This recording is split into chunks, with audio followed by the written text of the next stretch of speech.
Iran को जब से पता चला है कि अमेरिका और इजराइल उसके न्यूक्लियर सेंटर पर हमला करने की प्लानिंग कर रहे हैं, तभी से ईरान ने अपनी ताकत को और मजबूत करना शुरू कर दिया है। ईरान लगातार अपनी ड्रोन ताकत को और अंडरग्राउंड बंकर्स में इजाफा कर रहा है, जिससे इजराइल की टेंशन और बढ़ गई है। ऐसे में ईरान और इजराइल के बीच मिसाइलों की जंग के बाद अब जुबानी जंग छिड़ गई है।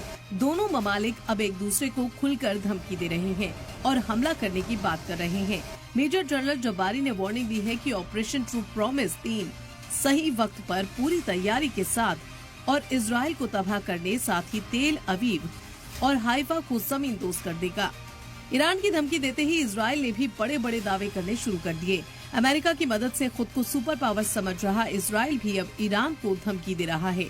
इजरायली वजीर खारजा गिदोन ने जवाब देते हुए कहा, यहूदी लोगों ने तारीख से कुछ सीखा है तो वो ये है कि अगर आपका दुश्मन कहता है कि उसका टारगेट आपको तबाह करना है तो आप उस पर यकीन करें।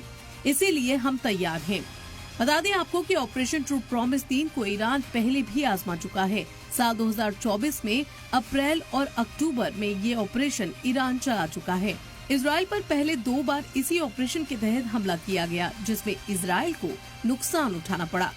ये पहला मौका नहीं है जब ईरान ने इजराइल को इस तरह की धमकी दी। ईरानी अफसरों की तरफ से एक हफ्ते में तीसरी ऐसी धमकी है।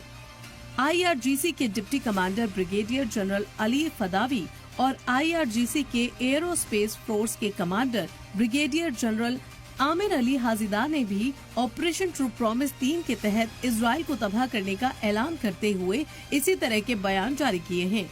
अमेरिकी इजराइल पब्लिक अफेयर कमेटी ने रिसर्च के साबिक चीफ कॉलिन विंस्टन ने कहा कि ईरान के न्यूक्लियर ठिकानों पर US इजराइल हमले के लिए अब सबसे अच्छा वक्त है।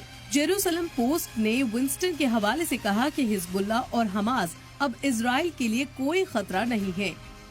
उन्होंने कहा कि ईरान की बदले की सहालियत खत्म हो चुकी है, लेकिन अगर ऐसा होता है तो इजराइल अमेरिका के साथ मिलकर इस तरह की साजिशें न बनाता।